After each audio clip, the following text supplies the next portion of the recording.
Quick tables are predefined, pre-formatted tables that you can insert in a single click.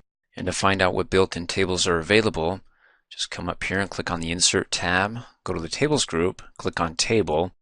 Of course, you can build one from scratch, but we want to find out what pre-formatted tables are available. So there's the quick tables, and hey, you've got a table for the month of May. Click on it. There you go. Of course, you can modify it. If it's not for May, then how about December? And you can right-click and get the same options as we learned in our table modification training video. And when it comes to working with the table, like this table style, I have lines in between the columns that if I hover over it, you can see I've got arrows pointing in opposite directions, so I can work with it by clicking and dragging, but let me hit undo. When it comes to identifying the rows, or the borders between the rows, I have to move my I-beam up until, well, there we go, till I can see arrows pointing up and down that I can click and drag down. Let me hit undo. Instead, with one of these styles here where we can't see the cells, the rows, just the columns, you can come up here and click on the Layout tab, go to the Table group, and click on View Grid Lines, and there we go. Now we can see all the borders of all the cells within the table. Then we can go ahead and hover right over it directly and not have to guess until we hit it, and then we can go ahead and click and drag, do whatever we need to do. Let me hit undo, go ahead and turn off the grid lines, and let me right click on the tag and delete table, and let's insert another table quickly and scroll down. Let's do tabular list, and then I can, well, see, I got the same issue. I can't tell where the cells are at when it comes to working with the layout, so I can go to the Layout tab, turn on View Grid Lines, right click in the last column to insert a column to the right. Ooh, it's really skinny. Let's go ahead and hover over the right border of that last column until I can see arrows pointing in opposite directions. Click and drag. And then, of course, go ahead and give it a new name, maybe in stock. Type in your numbers, whatever you want to do to make it yours. The whole purpose of a quick table is something that looks like you can use in a flash and not have to do too much modification to it. Otherwise, you may want to start from scratch. And let's go ahead and turn off the grid. And then come up here to the Design tab, because if you don't like that style, you do have the Table Styles gallery to choose from a lot of table styles, and you can see the one that's highlighted there. Hover over it. The name of that one is Light List Accent 3. Let's go ahead and click the More button, and we're in the List Tables section, so it just has lines separating the rows. Well, except for the ones up above here, it just separates the header row from the rest of the data down below it. We can scroll up and choose something in the grid table here. It's Grid Table 4 Accent 1. Click on it. Oh, that looks kind of nice. Now, in addition to your table styles, you have table style options. Depending upon the style you have selected, you'll have some options available here or already selected. Like, for example, you've got the header row, and what that does is it applies special formatting for the first row of the table. Typically, the first row is where you put the labels for the respective columns. Like in this column, we have items and what we have needed and what we have in stock. And pretty much it's the same for all these. They apply special formatting and nothing more. Like with the total row, when you check that, it'll take the last row in the table and apply bold to it. And so what that means, or what it's trying to say, is that this is the total here. Well, no, that's scissors. So if I go ahead and check total, well, it makes it bold, scissors, one pair, and you can see the double line in between, well, the scissors and the cells up above. And so what you want to do instead, if you decide to use the total row, because it doesn't calculate and add up the total, it just applies, as it says in the pop-up, special formatting to the last row of the table. So uncheck it, and you can right-click in one of the cells in the last row, and let's go to Insert, Rows Below, and then we can go ahead and check the total row, and so it makes it bold, so we can go ahead and type in total, and then hit the tab key, and it doesn't calculate it for us. We have to total it ourselves. So let's go ahead and count. And it's 14. And of course, what you have in stock, you can type it there. And then next, we have our banded rows and banded columns. You can see when I hover over it, it gives you a preview of it. So when you check it, what it's supposed to do is supposed to alternate the colors here from blue to white, blue to white, blue to white.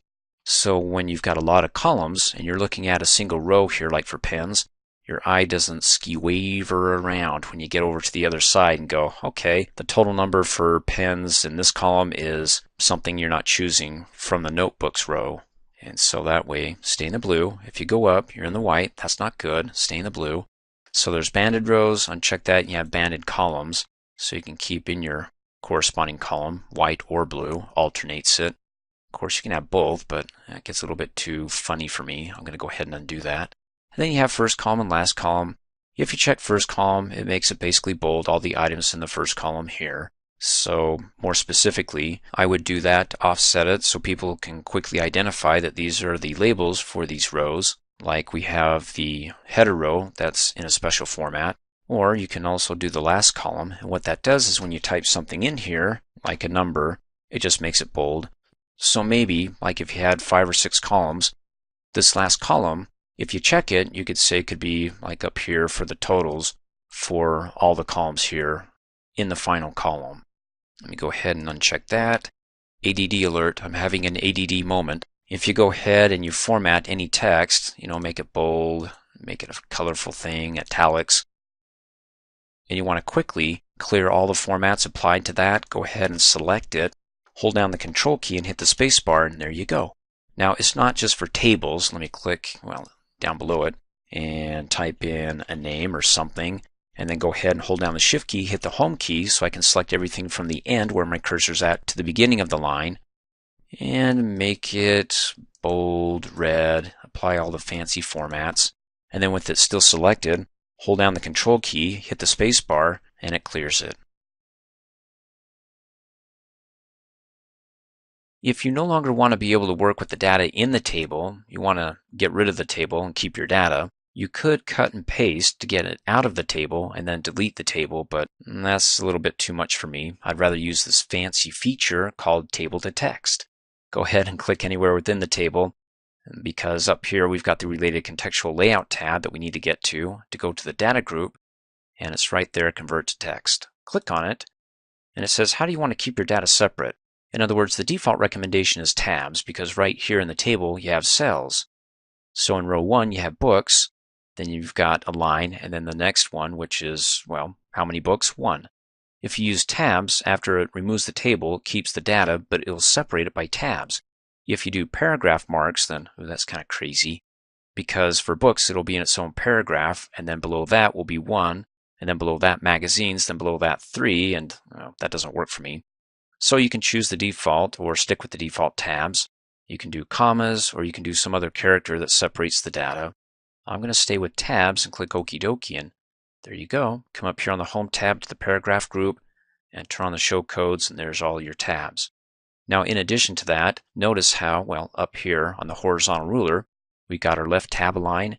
Then when I click and hold it, you can see that it's aligning everything in the second column just perfectly left align. I can click and drag that out. Looks nice. And then go ahead and deselect that to turn off the codes.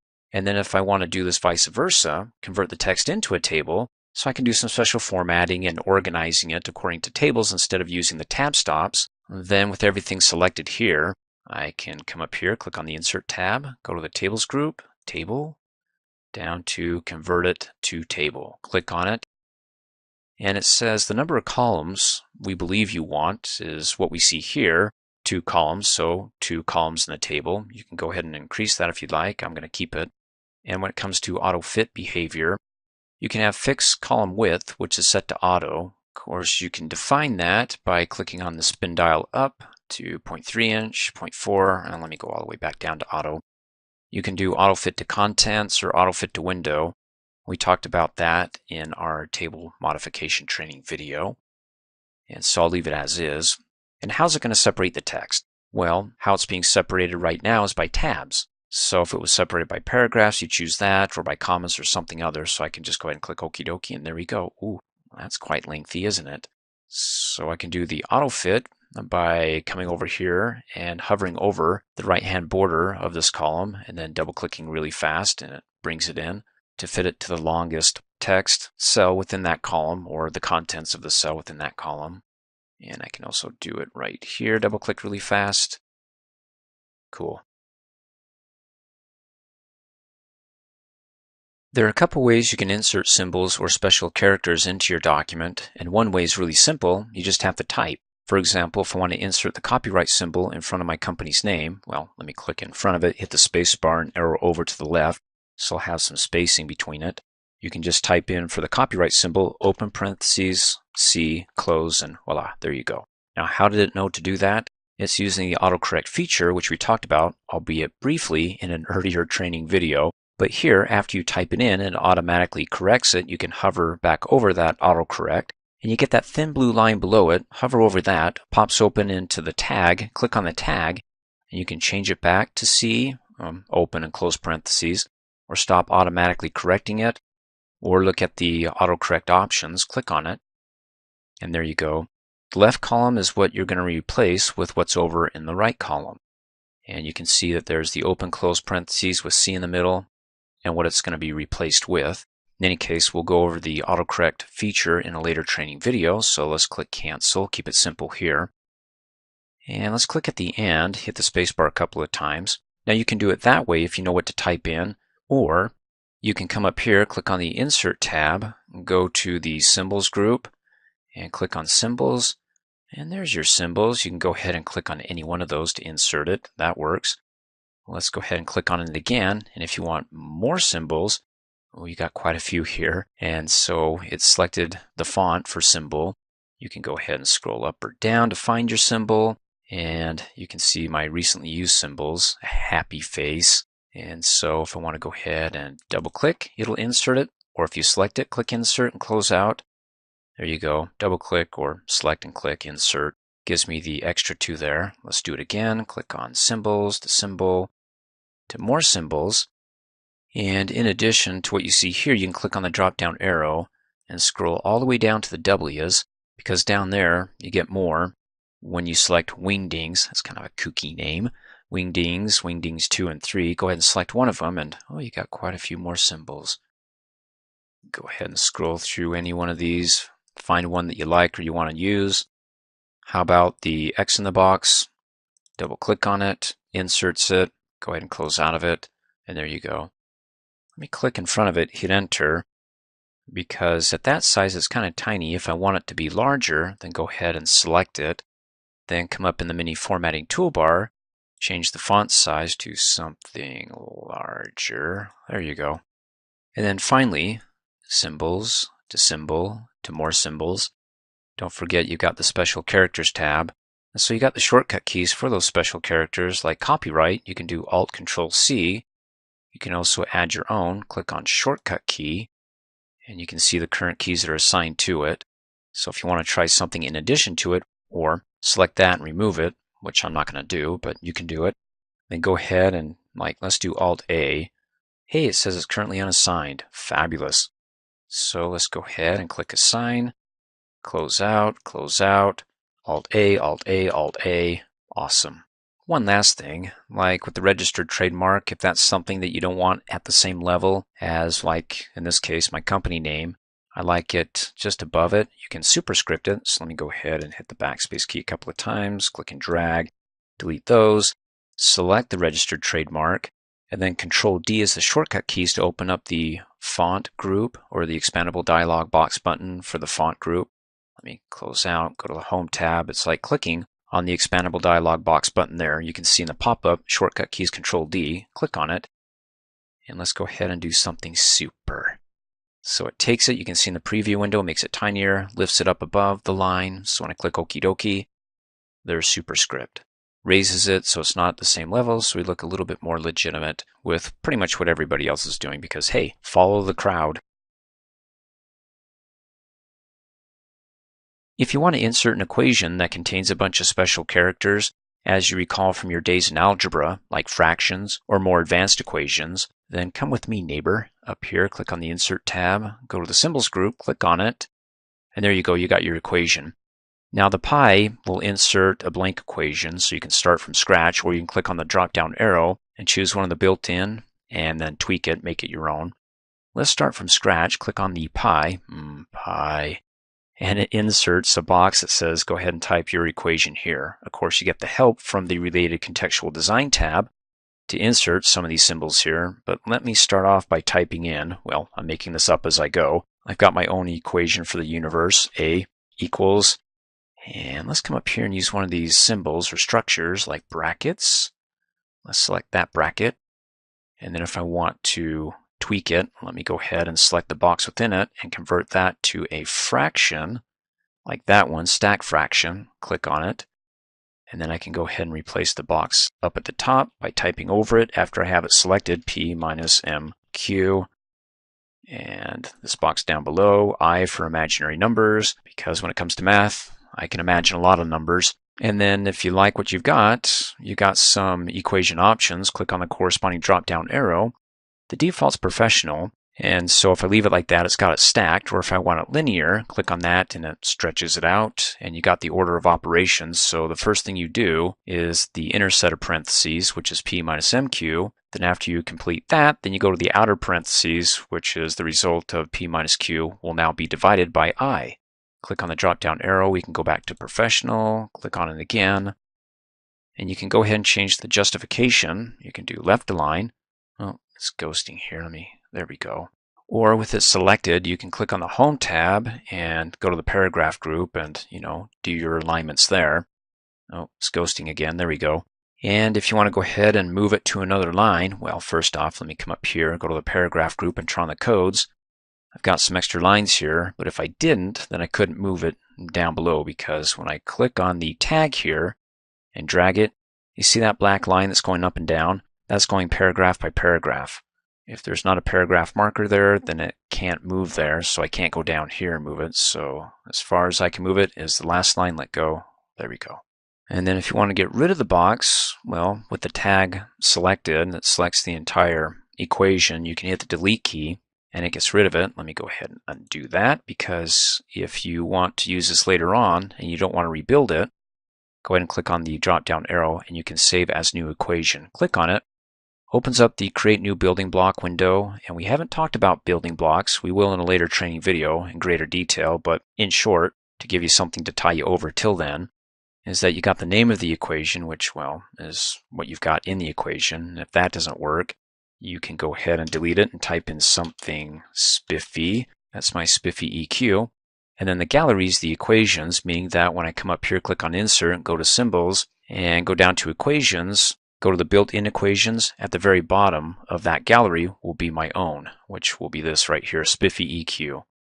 Then the categories general, you can customize that, type in a description saying this is the theory of Kurt's universe, and then when you're done, go ahead and click Okie dokie, and there you go. So if I go ahead and hit the delete key, let me turn off the codes, and I want to insert this. Insert, go to Symbols, click on the drop-down arrow so I can see all the built-in, and then scroll down to the bottom, and then, hey, there's my spiffy equation. Go ahead and click on it, and not only does it insert the equation, but it inserted it right, well, several lines down below. So these building blocks, in short, the definition of it is that when you have to put together more than one item, like this equation where we had, well, A, then equals and all that stuff, it takes them all and it builds a single block that we can go ahead and throw in there, i.e. building blocks. And it works great if you created a table with an image and a bunch of other things. You can go ahead and select all that and save it as a building block, so you can insert all of that into a new document. But I digress. Let's keep it simple. So if I want to go ahead and get rid of this from the gallery, so when I come up here, click on the Insert tab, click on Symbols, go down to Equation to expand it, and I no longer want it there, I can right-click on it and organize and delete it. What it means to organize is not to edit my building block, but just to change like the gallery, like just to go ahead and update it. As you saw in that window, the name, the gallery to be in, the description, or the definition. Let's go ahead and click on it. Opens it up, and hey, there's a bunch of other built-in building blocks that Word has available for us to choose from, but it goes right to the one that we right-clicked on. There it is, Spiffy Ek, and it's a building block. And you can see it's over centered here. And so I can go ahead and either click on Edit Properties, and again, rename it, update the name, change the gallery, the category, description, click Cancel. You can actually insert it, or better yet, let me make sure I got it selected, delete it. Are you sure? Yes. So when I close out, and let me go ahead and click on the tag here so I can hit the delete key. And I come back up here to Symbols, to click on the drop-down arrow, to go all the way down to the bottom. I have nothing special. But you do have these others you can go ahead and click on and insert it and tweak it. Otherwise, I wouldn't use the built-in because what's the point in having all this if I'm not using any of it? But if I'm just doing a simple change here, like how about instead of 1, make it 2. Ooh, that was a big change. And then I can go ahead and click on the drop-down arrow and save it as a new equation. In addition to inserting symbols that look like pictures, like that candle there, you can actually insert images either from your computer or online. And to do that, let me hit the Enter key so I don't insert a picture on the same line as, well, my candle. I want to keep those separate. Let's come up here and click on the Insert tab, go to the Illustrations group, and there you go, Picture, Picture. Click on it, and it takes us right to the Pictures folder in the libraries. And if it's not in there because you don't organize your pictures using Windows Picture Library here, let's go to the desktop, and then over here in the main window, mine is Books, double-click, and there we go. Cool. We'll learn about how to modify pictures in a later training video, but in short, when you insert a picture, if it's too huge or not big enough, you can hover over one of these resizing handles. All of them are resizing, whether or not you want to hover over the right middle resizing handle until you can see arrows pointing in opposite directions, click and drag, and ugh, yuck. Let me go ahead and hit undo. But I want to do it from the bottom right hand corner so I can keep it proportional. So when I click and drag and push in, it doesn't stretch it more vertically or horizontally, but keeps it all together. Cool. And then if I want to be able to move my image around, when I select it, it gives me the resizing handles again. And then you can see when I move my mouse over it, you get the 4-way arrow. It means that when you click on it and you hold the mouse button down, that you can move it. But wait a minute. Notice that when I start dragging, I got my pointer and it has a fuzzy box at the bottom of it. The contents are being pulled with the pointer, but wherever the black line's at, that's where it's going to dump. And I can't go down any further. Why? Because I don't have any additional paragraphs. I can go up because I have some paragraph markers, but not down.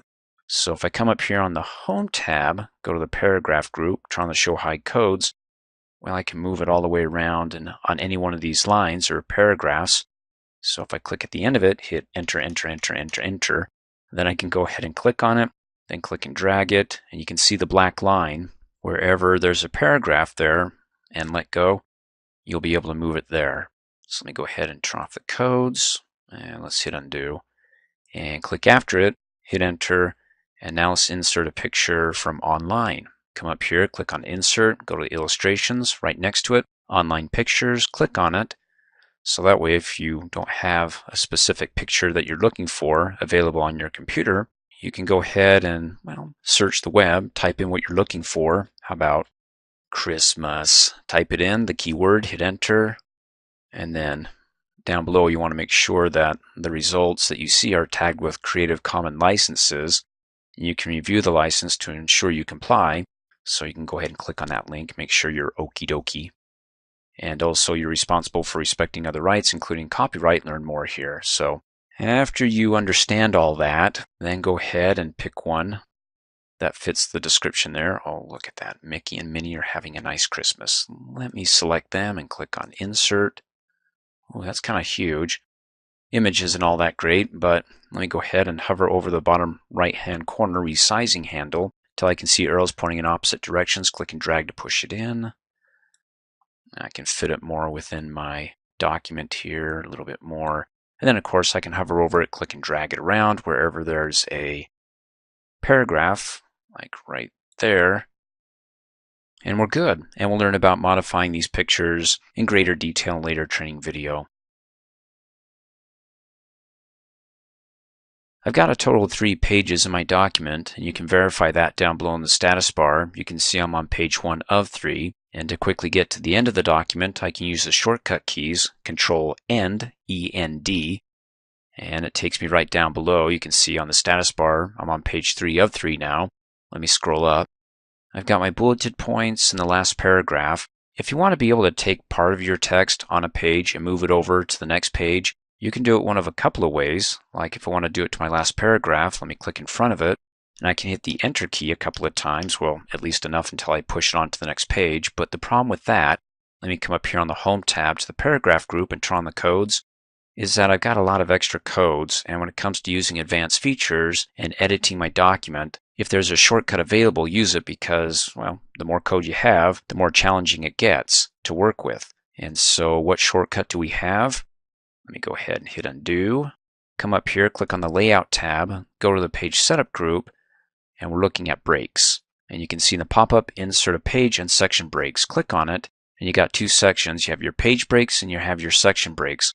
We'll talk about section breaks in a later training video, but right now, to keep it simple, we're just focused on page breaks.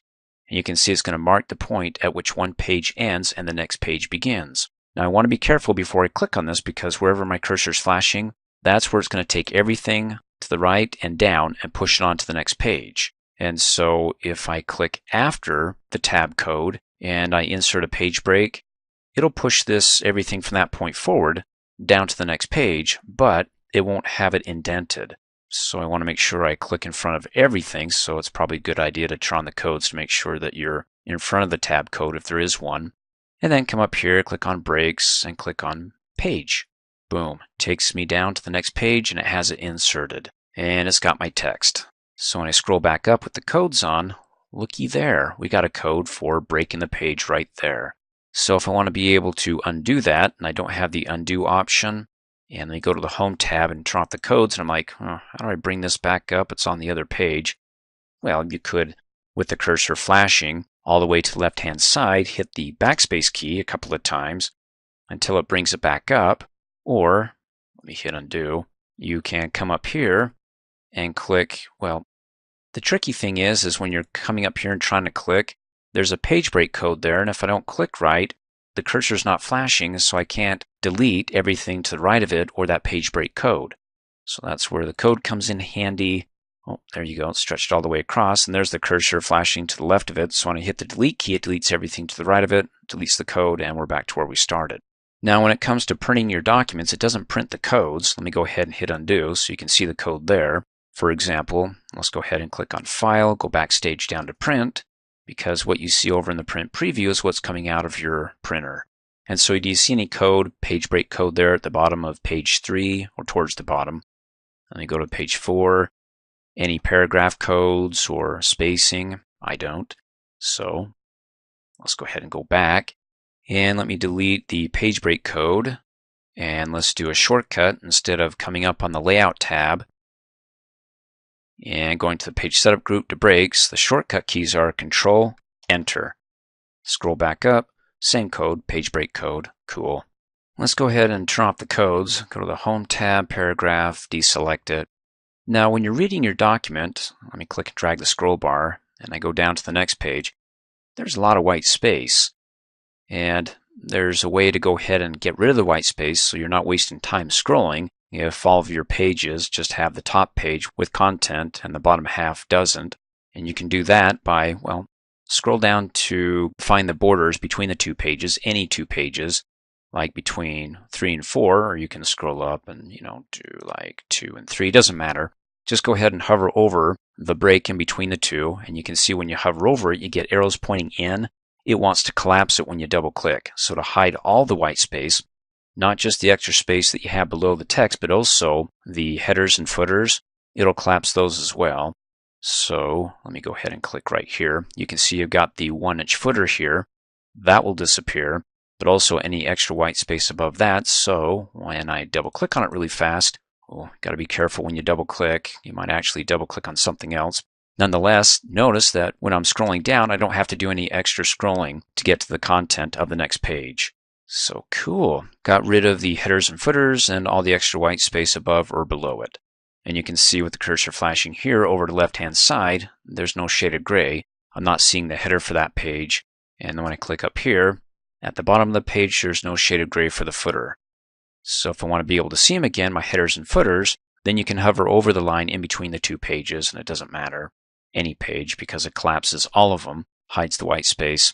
Double click really fast to show them, kind of freaks out and jumps around, but it's back, all this lovely white space. So that double click is great for reading purposes, but when it comes to editing or even viewing and working with your headers and footers, which we'll talk about in a later training video, you don't want to hide your white space, which brings up a good point if you're like, hey, where's the headers and footers? Well, now you know. There are many ways you can modify your document's layout. The first one that we're going to be covering is orientation, and there's two types. There's landscape or portrait. The default in Word is portrait, and the measurements for the portrait is 8.5 inches wide, 11 inches long. And one way to verify that is that if you have your rulers, well, if you don't see them, then come up here and click on the View tab. Go to the Views group. I'm in Print Layout, so you may want to select that. Then go to the Show group and check Ruler. And then once you can view the rulers, you can see horizontally, it goes from 1, the left edge of the page, to 0, and then from 0 to 1. That's a total of 2 inches, then 3, 4, 5, 6, 7, 8.5. And you can do that vertically as well to get your 11 inches length. As opposed to landscape, which just flips the page from portrait on its side. So instead of 8.5 by width, it'll be 11 inches wide and 8.5 inches tall. And why would you want to do that, flip it on its side? Well, maybe you have some items, like a table, for example, that gets a little bit long beyond what you can fit in here. And so you need a little bit more room to the right, then go ahead and flip it. And there's quite a few ways you can go about flipping it or choosing those portrait or landscape options. You can come up here, go to the Layout tab, and then go to the Page Setup group. And there you go, Orientation. You can see the portrait gets flipped on its side to landscape. Just go ahead and click on it, opens it up. There's the default portrait. Let's go ahead and select landscape. Well, that was a subtle change. But let's do the counting thing. So you got 1 to 0, plus 1 is 2, 3, 4, 5, 6, 7, 8. Scroll over, 9, 10, 11. And then you can do that vertically to get your 8.5, 1, 2, 3, and all the way down to 8. And then there's the extra half. Let's go ahead and scroll back up. You can do it that way, or you can go ahead and click the expandable dialog box button. Opens up the page setup window, which, as you recall in an earlier training video, you can also open that up as well when I close out by double-clicking on the shaded part of the ruler. Either the horizontal or the vertical double-click brings up the same window. And then you can see down below, there's portrait, and what we have right now is landscape. And then go ahead and let's go back to portrait. You can get a preview of it, and so you can go landscape, portrait. Let's click Okie dokie. Let's go ahead and do it again. Let's double click on the shaded area to bring up the page setup because I want to show you the paper tab. So here you got the default, the letter size 8.5 by 11. If you want to tweak that and go up to maybe 9 inch wide and go down to 10 inches long, you can see a preview of it down below. Then click Okie dokie and updates it. So you got 1 to 0, 2, 3, 4, 5, 6, 7, 8, 9. Let's go ahead and double click to bring it back up. So you can do a custom size, or you can click the drop down arrow and scroll through it and find something that you like something that's preset, A4, select that, and the height is 11.69 by the width 8.27. How about if I choose something else? Let's go ahead and scroll down. Let's do an envelope number 10, select that. And what the dealio? Envelopes aren't supposed to be vertical, they're supposed to be horizontal, right? If I click Okie dokie and I scroll, oh, that's not going to work. But you remember how we can go ahead and change the orientation?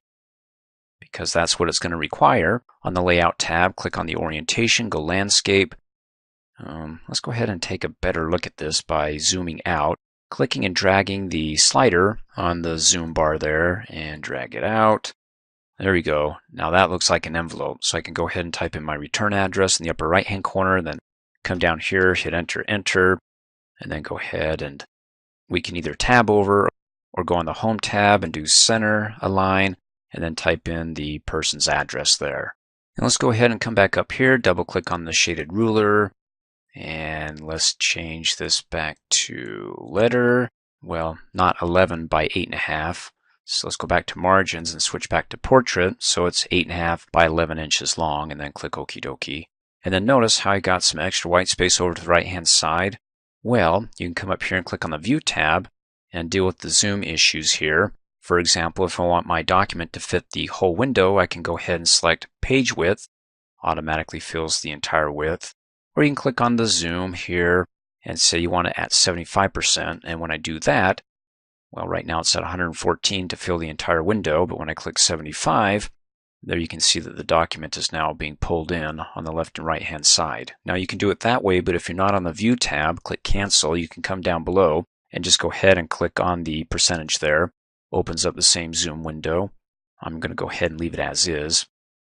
Now let's talk about margins. So to change the margins, you can come up here, click on the Layout tab, go to the Page Setup group, click on the Margins drop-down arrow, and well, the normal right here is 1 inch on all sides.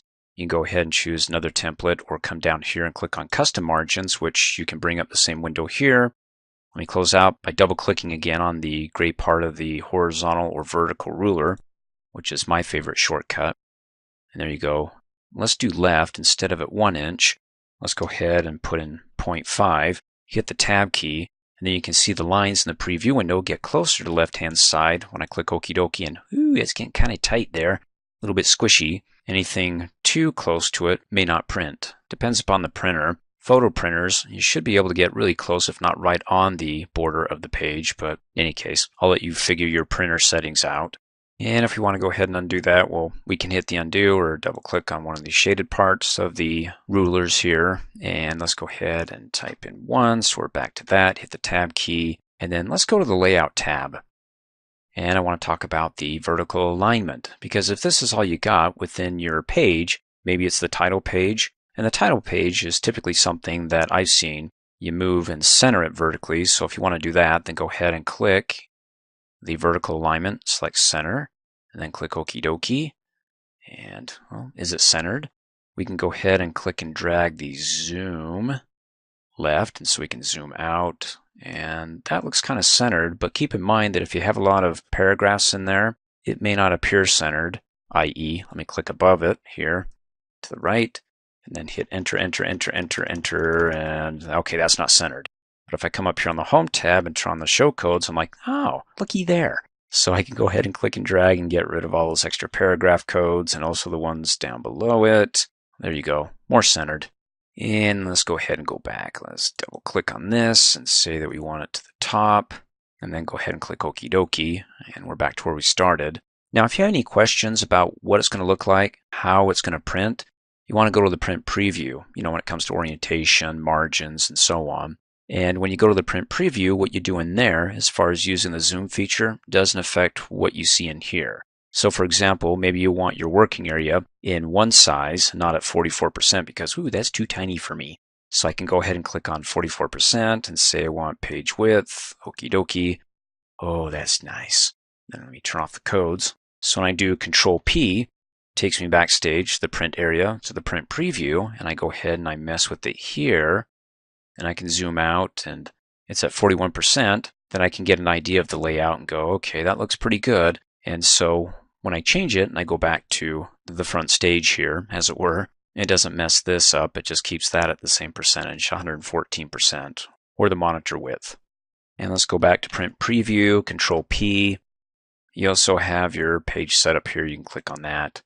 And your margins, change the orientation, paper, layout. It's all there.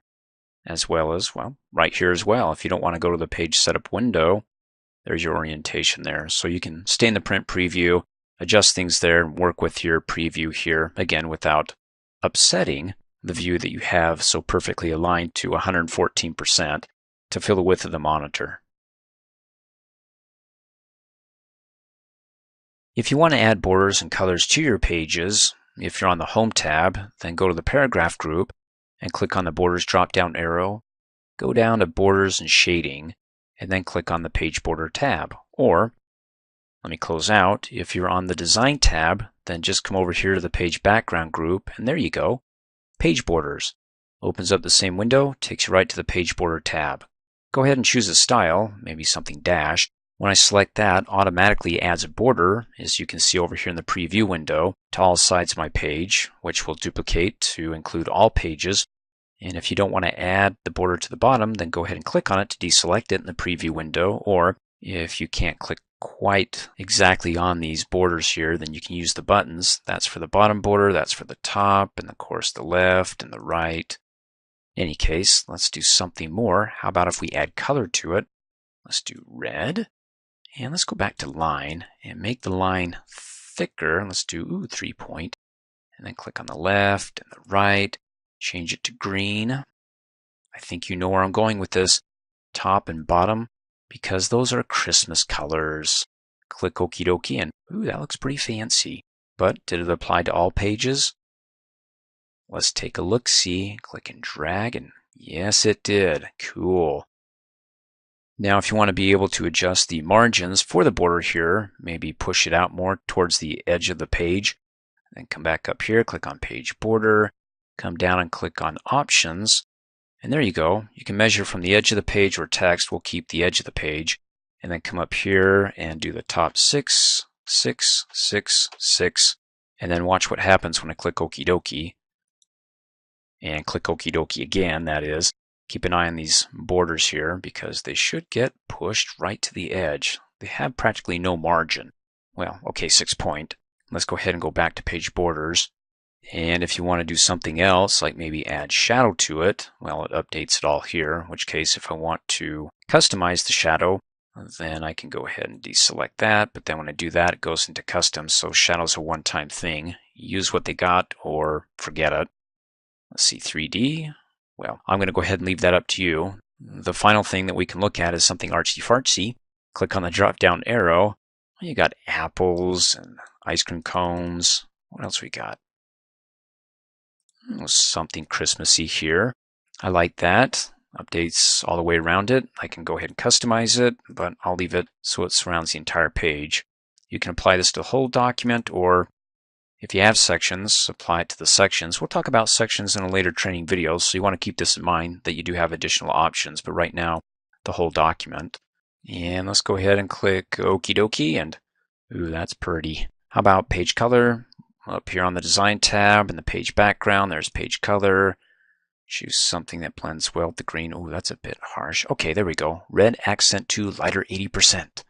I can go ahead and select that. Then if I want to tweak it, click on the page color again, go down to more colors, and then click and drag the slider up to make it a little bit lighter. Click okie dokie.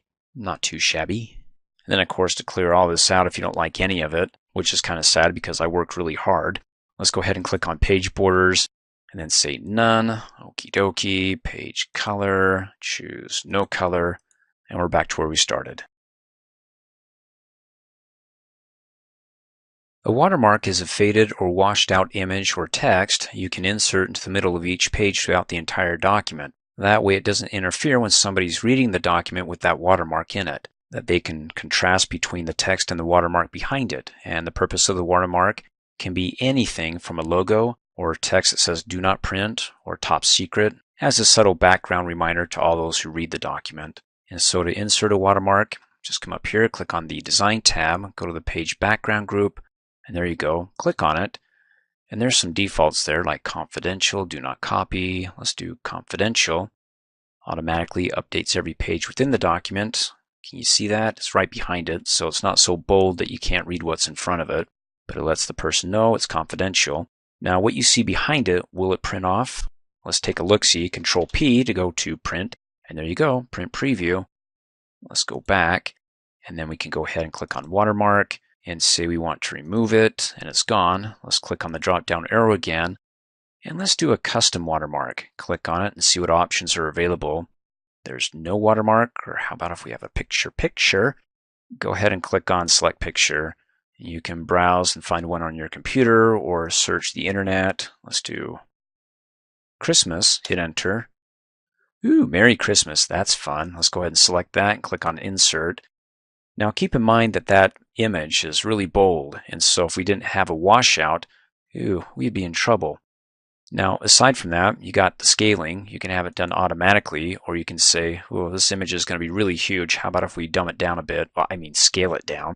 Let's go ahead and do 50%, and then let's see what happens. Click apply. That way we can leave the window open, take a look behind it. It's right down there. You see that? Okay, let's go ahead and close out so we can scroll down. It's right there, or better yet, Control P, and that looks a lot better so I can see where that's at. Let's go ahead and go back. Watermark. Let's do custom watermark again, and you can go ahead and play with the scaling. Let's go do something else, like do our own custom text. The language is going to be Inglés por favor, and the text, you got some there, ASAP, or go ahead and delete it and type your own. This is my spiffy document. Don't touch or print or whatever works, the type of font, and then the size of it automatically, or you can choose something that's going to be a lot larger. The color, you know what, I'd recommend that go with gray, but you can go ahead and play with it and choose something else and make it bold or keep it semi-transparent. The layout can be diagonal or horizontal. Click apply, and there you go. Well, you can kind of see it. Let's close out. Control P, and there it is. Spiffy don't touch. Let's go back, and then to go ahead and remove that watermark, you can of course go back to remove, and it's gone. The top and bottom margins of each page are also known as headers and footers. As you can see over here in the vertical ruler, we've got the shaded top 1-inch margin of every page, also known as the header or header section. And then of course at the bottom of every page we've got our shaded part of the ruler, the bottom 1-inch margin, also known as the footer. Now if you can't see your headers or footers, or the rulers for that matter, then come up here and click on the View tab, go to the Views group, and select Print Layout. And then come over here to the Show group and check Ruler. And if you still can't see your headers and footers, then you probably have white space being hidden. As you recall in an earlier training video, you can hover over in between two pages, and you get the prompt to double-click to hide the white space, which includes the headers and footers. So if I double-click on that, oh, there you go. Can't see my headers or footers, but it's nice when I'm reading my document that I don't have to scroll past all this white space or have my eye jump so far. Like when I get to the bottom of this page, it's not too far to get to the top of the next. In any case, we want to be able to view our headers and footers, so we want to go back in between any two pages until you get the prompt to double-click to show the white space, and there we go. Now the whole purpose of headers and footers is that anything you add to them will be duplicated or repeated on every page throughout the entire document. For example, when you open up a book and you look at the top of each page, you'll see duplicated like the author's name, and then at the bottom of each page, the page number. Well, to be able to do that within the document here, we need to access the header and footer sections. And you can do it one of a couple of ways. The first way is by coming up here, clicking on the Insert tab, going to the Header and Footers group, and there you go, Header and Footer. Click on Header, and you get these built-in templates that when you click on one of these, like where it says Type Here, it dumps you right into the header section of whatever page you're on. Well, there's my cursor, I'm on page 2, which brings up a good point. Again, it doesn't matter what page you're on. When you start editing the header on page 2, it'll update and reflect in all the other headers on all the other pages. So it doesn't matter, page 2. I can either do that, or I can go ahead and go right into the header section and do my own custom thing. Or, let me click off. You can go to the footer section. Well, you pretty much get the same built-in templates, or you can go right into the footer of page 2, click on Edit Footer, and there you go. I'm at the bottom. You get the footer tag, and you can see down below on the status bar, I'm on page 2 of 4. Now, once you're in the footer or header section, you get the related contextual design tab for your header and footer, all the commands that can help you with it. And also, you can see in the main area of the document, it's faded. You can't click on it to edit it. You can either be in edit mode for the headers and footers or for the main document, but not both at the same time. So if you want to go ahead and come up here and close out of the header and footer, then you can go ahead and work in the main area of your document. And then to go back, of course, Insert, Header and Footer, click on Header, the drop-down arrow. You can use one of the templates or just jump right into it. If I use a template like this one, click on it, it says Type Here. Well, that's all you're going to do is type here. Again, we're still working in page 2, so type here, just start typing. And then just like working in the main area of your document here, you can do whatever else you want here. You got the formatting options. So let me go ahead and hold down the Shift key, hit Home, so I can select everything from the end point where the cursor is flashing to the beginning of the line. And then I can right click on it and bring up the mini formatting toolbar and type in time, hit Enter for Times New Roman. Fabulous. And then that should update and reflect on every single page in their header sections. So if I go ahead and click and drag up to page 1, it should be there. Fabulous. And then pages 3 and 4. And if I need to make any tweaks, it doesn't matter, because if I go ahead and do something on page 4 in the header section, then it also updates in all the others. Let me go ahead and get rid of that S. Now, how about a couple of shortcuts? Well, first off, instead of closing out of Close Header and Footer, you can actually double-click to get out of it. So you see the non-working area, just double-click on it, and I'm out. I want to go back in there. Well, there doesn't have to be something in the header or footer section to get into it. You can, let's, for example, go down to the footer section and then just double click really fast right there. It takes me right into the footer. So cool, double click to get in, double click to get out. And then if I'm in the footer and I want to get to the header, of course you can go ahead and scroll up, right? Use the scrolly button on the mouse or use the scroll bar, but you also have the navigation group here on the design tab that you can go ahead and say go to header, go to footer, go to header, go to footer. Okay, so that's a quick jump as opposed to scrolling. And then once I'm here, if you want to add any additional text, well, look up here on the horizontal ruler. It's got some tab stops. I've got my center tab and the right tab. And as you recall in the tab stops training video, when you go ahead and hit the tab key, it jumps over and stops at that stop, and then anything that you type in, it'll do an alignment off of it. Or how about if we go ahead and insert like maybe a picture? Design to insert to pictures. Okay, disclaimer, if you insert something that's pretty large and it doesn't fit within your header, it's going to open up and expand the header section. So for example, chrysanthemum, double click. Oh, that's horrifyingly huge.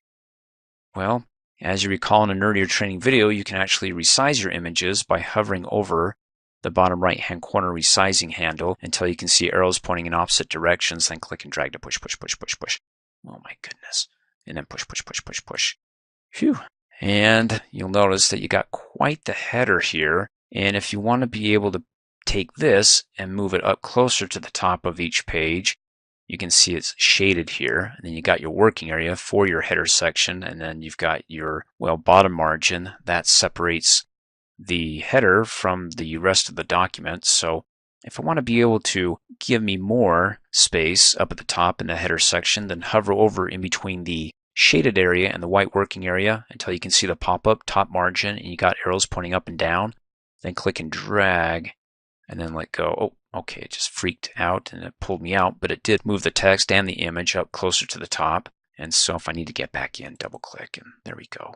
And we can just go ahead and do something like that there. In any case, you can do that. Let me go ahead and double click and I'm just going to get rid of my image because that just doesn't seem to work. But if you had a logo and you want to go ahead and put it in the header so it updates and reflects on every single page when you print it out or when you hand it off to somebody either electronically or through print off, well, there you go. Of course, now I can update this if I'd like. Maybe click the top margin to push the author's name down just a bit. Kicks me out, double click to get back in it. In any case, you can go ahead and do your own tweakage. Let's go ahead and insert like a page number and also the date and time in the footer. So remember how you can come up here on the design tab, navigation group, and go to footer. If you hit the down arrow key, well, it takes me down to the border separating the header from the rest of the document. But if I hit it again, that works too. Jumps right down to the footer section, or hit the up arrow key, jumps right up to the header section. So you can use that as your shortcuts if you don't want to come all the way up here to the navigation group to click on the corresponding buttons. In any case, in the footer section here, let me come up here, click on the Home tab, show the codes. I got one teeny tiny code here that's size 5, and then this one right here is size 12 and Courier. In any case, let's go back to our Design tab, and let's insert some page numbers. Come over here to the header and footer group, click on Page Number, and hey, you can insert them at the top of the page, but I'm in the footer, so let's focus on the bottom or footer of each page. You can do a simple number, which is over aligned to the left, middle. I'm looking for something, there we go, page X of Y. The X is for the page number that you're on out of Y, out of how many pages there are total. So I can do it left, right, middle, or right aligned. Click on that, inserts it, cool. And then I can go ahead, if I don't like the font, click and drag. Mini formatting toolbar, do a times thing, hit enter, and then tab over to the size, type in 10, hit enter. That's looking better. And then notice when I select it, so I can update my selection to include Times New Roman, how page is highlighted in a lighter shaded gray, but the page numbers are in a darker shaded gray. Well, that's the dynamic code that Word has, so that way when you add additional pages, this has got to update automatically to, well, if I add one more page, so it says page 4 of 5, instead of me coming in here going, oh, I got to do it myself. No, Those are the codes to do the update automatically for you after you insert your page numbers here. Sweet. And let's go ahead and insert a date. Come up here on the Design tab to the Insert group, click on Date and Time, and choose a format. Well, that's Christmas Eve. I shouldn't be working. Well, that's okay, I'm the boss. If I don't work it, I'll be fired. In any case, select it, and then you got the option to update it automatically. If you check it, that means that when I open this document in a few days, like on December the 26th, it'll automatically update to that current date. And so if I don't want to update it automatically, this is a one-time timestamp, date stamp, then uncheck it. I'll leave it checked. Click Okie dokie, and then, oh, that's right next to it, isn't it? Well, what we can do, let me come up here, click on the Home tab, go to the Paragraph group, and take a look at the alignment. It's right aligned. So how about if we go left align and then use the tab stops? But you'll notice that the tab stops are already added for me when I inserted the page number, the coding that is for the page numbers.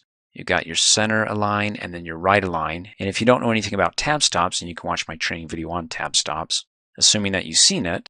If I go ahead with the cursor flashing in between the date and the page, hit the tab key, pushes it over to the first stop, and then when it stops there, it aligns its center to the stop. And when I hit the tab key again, stops at the next stop, and the alignment's going to be right align, so push everything to the left. That way, if it goes to the right, it won't go to the next line down below. For some other options, let's come up here and click on the Design tab, go to the Options group, and let's take a look at the different first page.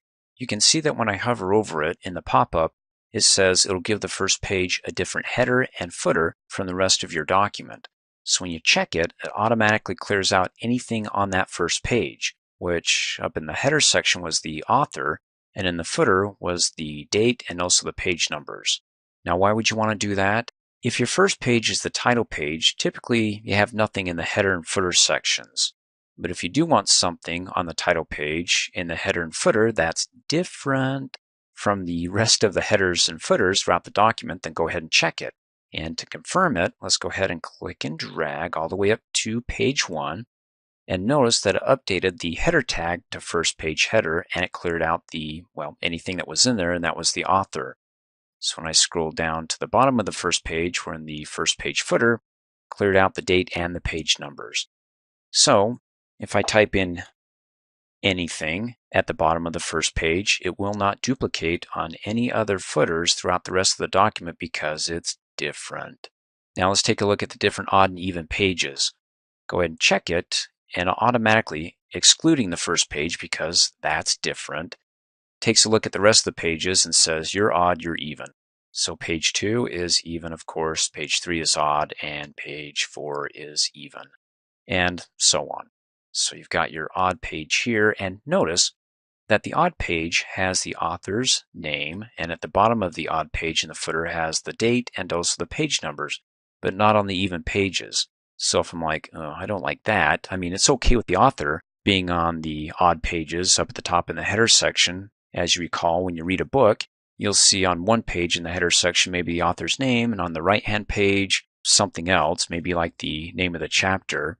And so in this example, if I do want like the page numbers to continue on or to display in the footer of the even pages, then let's go ahead and just copy it.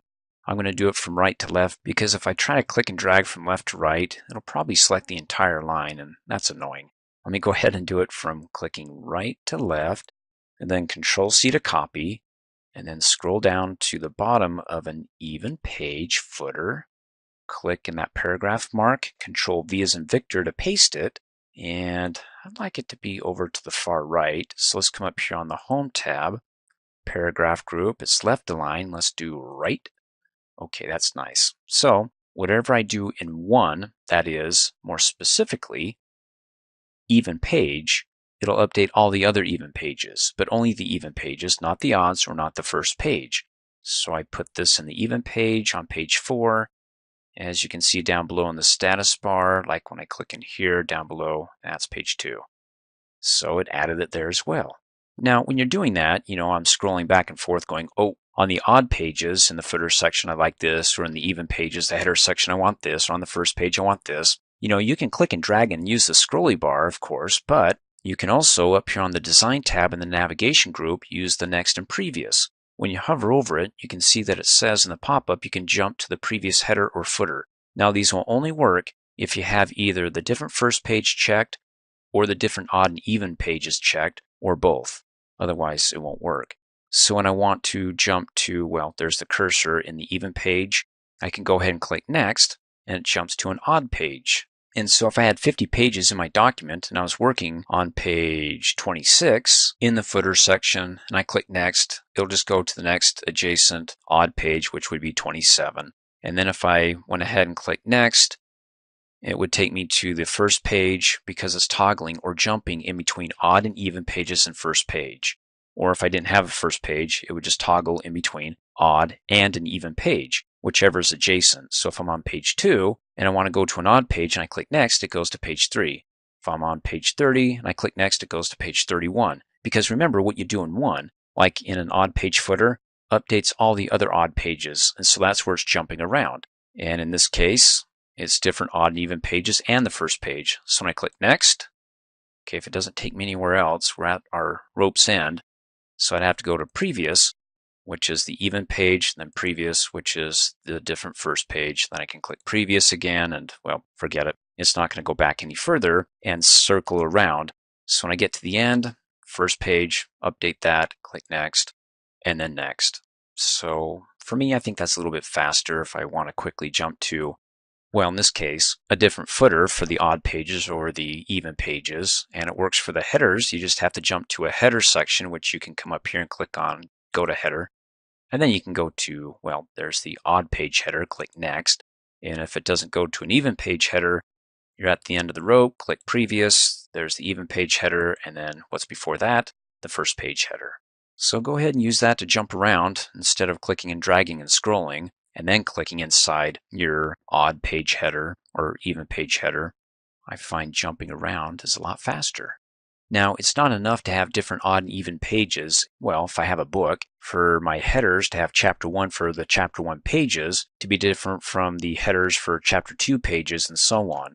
So what I need to do is I need to section them off and say, okay, for these pages, this is one section. For these pages, it's a second section for chapter 2 and so on. How do you do that? Well, come with me, neighbor. Let's go ahead and close out of the header and footer, and let's scroll down to the bottom of, well, let's go to page 4. But at the top of it, I've got a total of 4 pages, and so what I want to do is I want to add some additional pages. And when I add additional pages, I don't want to add just blank pages. For example, let me come up here, click on the Layout tab, go to the Page Setup group, and click on the Breaks drop-down arrow. You got 2 sections. You have your page breaks, then you have your section breaks. Now, page breaks will go ahead and give you the break to the next page, but the section break, remember the key word is section, is that even though I get a new page, when I click on next page, it'll break it off into a separate section. As you can see these 2 icons here, this one is one page, that one's a different page, so it does give us a new page, but look at the lines on the 2 separate pages. This one's all justified, and it's one color, and then down below, you have it what it looks like right aligned. So you can go ahead, once you add a next page, including a section break between those 2 pages that sections it off, that what you do at the top, different margins, different orientation, will stop there and not bleed over into the next page and continue on. Because not only do you get a new page, but it ropes it off or sections it off. And it also applies to headers and footers.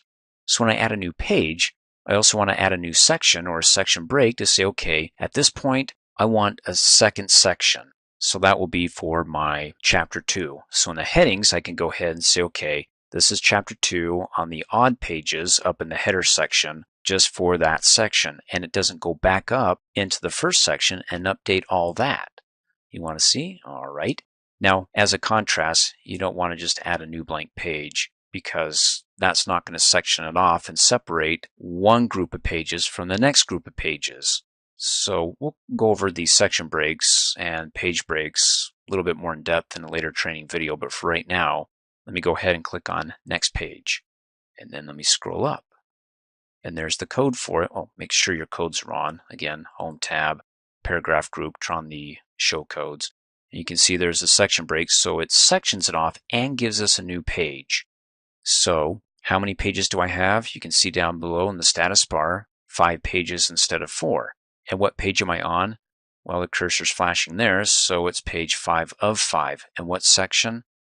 You can see down below in the status bar, I'm in section 2. And if you can't see that in the status bar, then right-click anywhere on the status bar and go up and check section.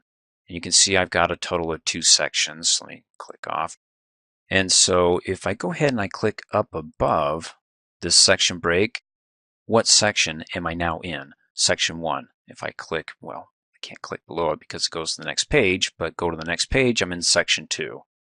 So let's go ahead and take a look at that in header and footer format. So how do I get into edit my headers and footers?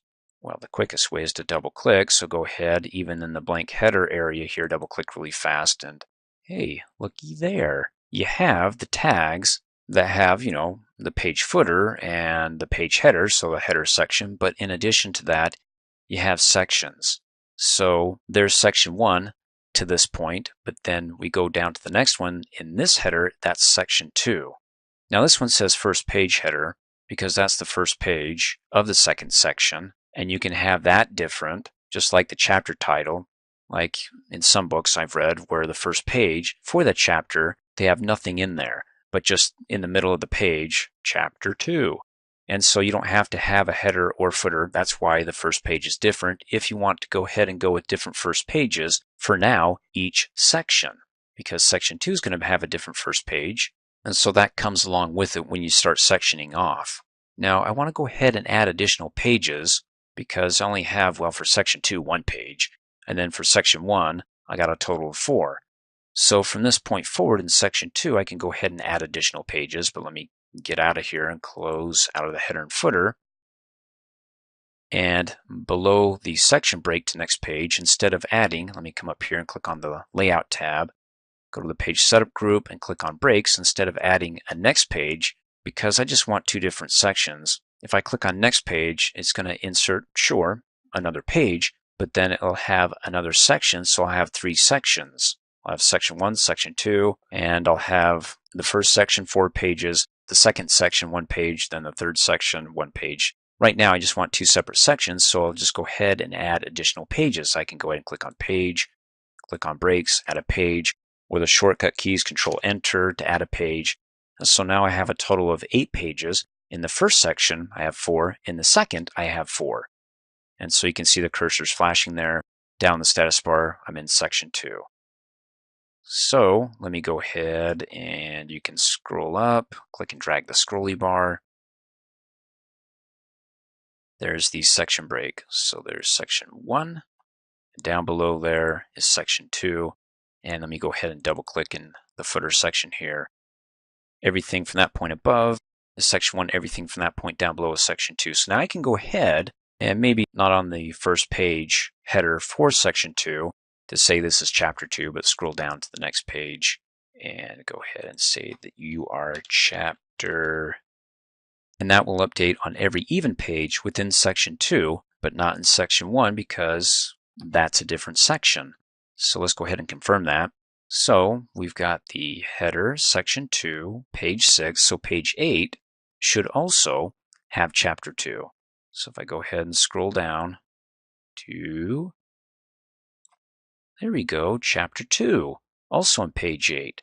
Now, I want to kind of throw a twist into this because it'll also update in the other section, section 1, chapter 2, on the even pages. Let me go ahead and scroll up. And it's right there in section 1, isn't it? Why? Because it's this little guy right here. He wants to link to the previous section. Well, it's not highlighted now because I'm in section 1, but when I'm in section 2, let's scroll back down and take a look at it when I click in. Section 2 here, there you go, now it's highlighted. So when you create your new sections, it automatically copies what's over from the previous section. And so any changes you make in section 2 update section 1, anything in section 1 updates section 2. And I don't want that. So if I go ahead and deselect it, it breaks the link and it just leaves chapter 2 in section 2 on the even pages. Let's confirm this and go back up onto an even page in section 1. And let's go ahead and clear that out. And because section 2 is no longer linked there, then what we delete in section 1 in the even page header section will not be deleted on the even page in section 2. So yeah, it's going to take a little bit of tweaking and work when you have things in your headers and footers and you're starting to section it off and how it links to the previous section, that when you break the link, then you have to go ahead and clear out and update it. But in any case, once the work is done, we now have two completely separate sections that, again, is no longer links. What we do in one doesn't affect the other, so I can go ahead and have for the second section, chapter 2. And then, go to the end of chapter 2 and add a next page break, and not just any page break, but a next page section break. Now let's go ahead and scroll back up to the first page in the second section that says, well, first page header is different from the rest of the pages in section 2. But when I click in it, notice that that's also linked to the previous section. So it's the first page header in section 1. So if I go ahead and say something, type in something, in the first page header in section 2, and then I scroll all the way up, then also because it's linked to that, well, you get the idea. What we need to do is we need to go ahead and break that link. So if I hit undo, it takes me back down below into the first page header, break the link, and then go ahead and write in anything in the first page, say anything, and because it's the first page header in section 2, again, different first page, it's not going to update anything else in the header section in section 2, and we'll keep that there. And also, because it's not linked to the first page in section 1, it won't update it there either.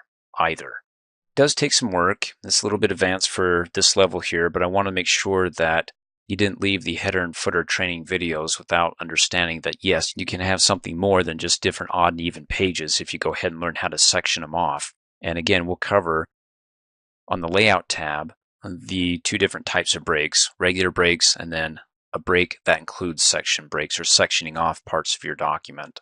So I recommend, in addition to the headers and footers, to get a little bit more detailed and have a deeper understanding of section breaks, to watch the section break training video, and then you can come back and watch this again and have it tied and make more sense, because that's a lot to include headers and footers and also the different types of breaks.